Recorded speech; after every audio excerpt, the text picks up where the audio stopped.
Good morning, beautiful people. Welcome back to my channel. Thank you so much for joining me. Thank you so much for being here. I really appreciate you. Today sikwaNjomane sisayobona uChicken noSimangele uba basiphathele ntoni. UDladla ke bevizithele umama wakhe ebezommema for i-housewarming party abazoba nayo noSimangele endlini yabo le isemgababa. Also uDladla ufuna ukwazi mani uzile uzobuza ufuna ukwazi kuneleta yayithunyelwe nguSimangele. uSimangele kule leta ufuna ukuza uzobona ifamily kaDladla kuzobhadalwa amalobola. So uDladla ufuna ukuqonda uba ithini into because abakayifumana iresponse yala leta, so bezoqonda nento ezinjalo. Inhle ke i-relationship kaDladla nomamakhe totally different kule kaSimangele nabantwana bakhe. Umama kaDladla nje u-down to earth, akathethi too much. And ke ndiyayithanda umama kaDladla umamkele umntanakhe ngale ndlela angayo. Athanga isoba yi-lesbian athi hapha ndiyazihlamba ezam izandla. U-worried shem ngale relationship njengawo wonke umzali. U-worried ngoba kule relationship kaDladla noSimangele i-peace nje phakathi kwabo ayikho. uSimangele akavani nabantwana bakhe and abantwana bakhe abayifuni le relationship phakathi koSimangele noDladla. Kaloku sakhumbula ubuDladla bekade elithwasana likaSimangele, uSimangele engugobela wakhe, so abayifuni abantwana mhlawumbi ukuba isukele apho. Ininzi nje into yale relationship. And ke enye into aphinda imkhathaze kuba uSimangele mdala kakhulu kuDladla. uSimangele unabantwana abaphantse balingane naye uDladla.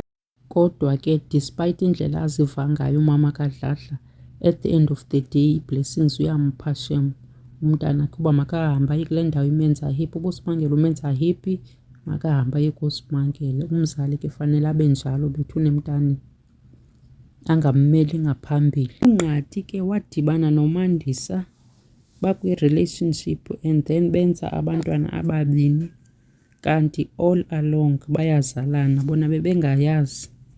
Xa bakhange bakhe bahlale phantsi babuzana iziduko zabo uba bangobani, bazoyazi loo nto ekuhambeni kwexesha sebenabantwana ababini. Hayi abanye abantu into yeziduko abayihoyanga. Uba ungathandana nomntu ude wenza abantwana ababini ungamazi uba ungumni, ezilonge nje usazi igama. Yho, so iifemeli zombini ke kumele zidibane. Udibana kwazo kukhona into ethi kufuneka bahlanjwe ngebhokhwe yoba benze aba bantwana. Emveni koko babuye bazolungiselela abantwana inoba nabo bazawuhlanjwa ngebhokhwe ezo abantwana. Inye ke ngoku into endixakayo le ithethwa ngumama kaNqati, uthi uNqati akufuneka angahlukane noMandisa ngoba kaloku bane-12 years bebonke bethandana, so abanawude bahlukaniswe yiloo nto leyo. Emveni kwexesha elingaka bazawuhlanjwa nje ngebhokhwe baphinde babuye baqhubeke bathandane. My question is why behlanjwa in the first place uba kaloku abazi kohlukana? Bahlanjelwa ntoni? Because befanele uba bayahlanjwa emveni koko bangaphinde badibane, because ngoku sebeyazi. Bebekade bangayazi uqala uba bayazalana, ngoku bayayazi. Bazawuphinde baqhubeke njani ke ngoku? Seyilinyala ngoku because bayayazi. Bebengayazi iqala, it's understandable. Imagine nje xa bengaphinda benze omnye umntana babe bezazi, akanosuka abe sisidalwa lo mntana, babe bezazi uba abana bayinto enye baligazi elinye. Hayi nabantu abadala nabo abanobaxolela, mhlawumbi babaxolele kuqala ngoba kaloku bebengayazi le nto bebeyenza. I-brother and sister. Hayi mna ndivuma uba mabaqhubeke bathandane, mabahlanjwe bona ngebhokhwe kubuye kuhlanjwe nabantwana kulungiswe izinto zabo. Emveni koko ba-co-parente, omnye aziphumele kanje ayozikhangelela umntu wakhe nomnye aphume ayozikhangelela umntu wakhe, then bona phakathi kwabo babezi-co-parent benzela abantwana babo. Le yoba kuthiwa mabaphinde baqhubeke bathandane ngenxa yexesha balichithe bonke uba banexesha elide bane-12 years, hayi irongo mama kaNqati.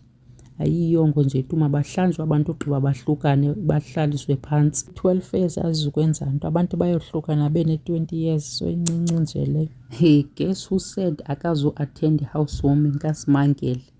uChicken said akayi-athendi, akayi. Ngoku ebethunyelelwe i-inviting uDladla wafunga inguye nosista wakhe uNtokozo, bathi hayi bona abazukuya phaa, akho nto bazayiyela because kaloku befana uba ba-invayithwe ngumama wabo not uDladla. Babeka isitampu yoba abayi. Namhlanje ke utshikini uvuke ekuseni ngenja ixukuxa, uyalungisa, uthatha imoto uphuma kanje engatshongo kusista wakhe. Uyabaleka uyanyonyoba uziyela kwi-housewarming party kamamakhe.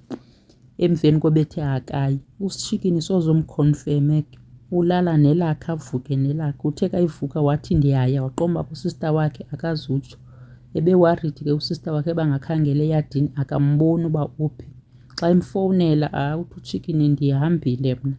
Bengekho mnandi ke shem kusista wakhe because kaloku bebeyifungele le nto uba bazuya bobabini. Utshikini uyamdampa umlahla esithubeni yena umjikela ngasemva uziyela kumamakhe.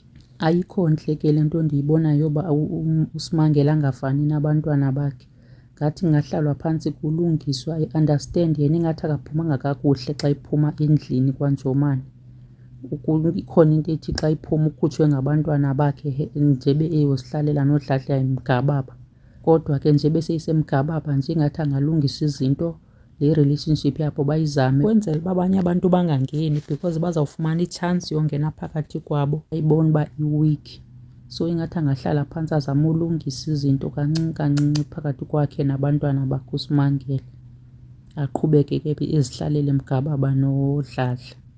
Naye usista kaSimangele umamkhulu akhange aye ke epatini. Kodwa ke utshilo kuNtokozo uba kufuneka bazame balungise le relationship yabo nomamakhe naye akayithandi xa inje. Unyanisile ke usista wakhe, unyanisile usista kaSimangele.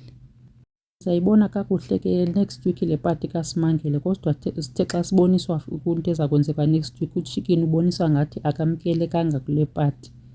Umamakhe khange amamkele because uvezwa utshikini sekulate uyambuza umamakhe uselapha lona. Hayi bo, emveni koba ubhitreya usista wakho Tshikini uhambe uye epatini kamamakho kanti awuzukwamkeleka. Yho, hayi zembi ezi ndaba. Uyakuhleka usista wakhe athi bendithe sukuya. Ngcono ungamxeleli uba wamkelekanga ufike uxoka uba wamkelekile umamakho wakuhana kakuhle next week ke uba iphele isithini. Thank you so much for watching. Let me leave it here for now. Thank you so much. Ndizokunibona again kwivideo elandelayo. Do not forget to subscribe if you have not subscribed yet. I appreciate all my subscribers, everybody ababukelayo abakhomentayo. Thank you. Until next time. Bye.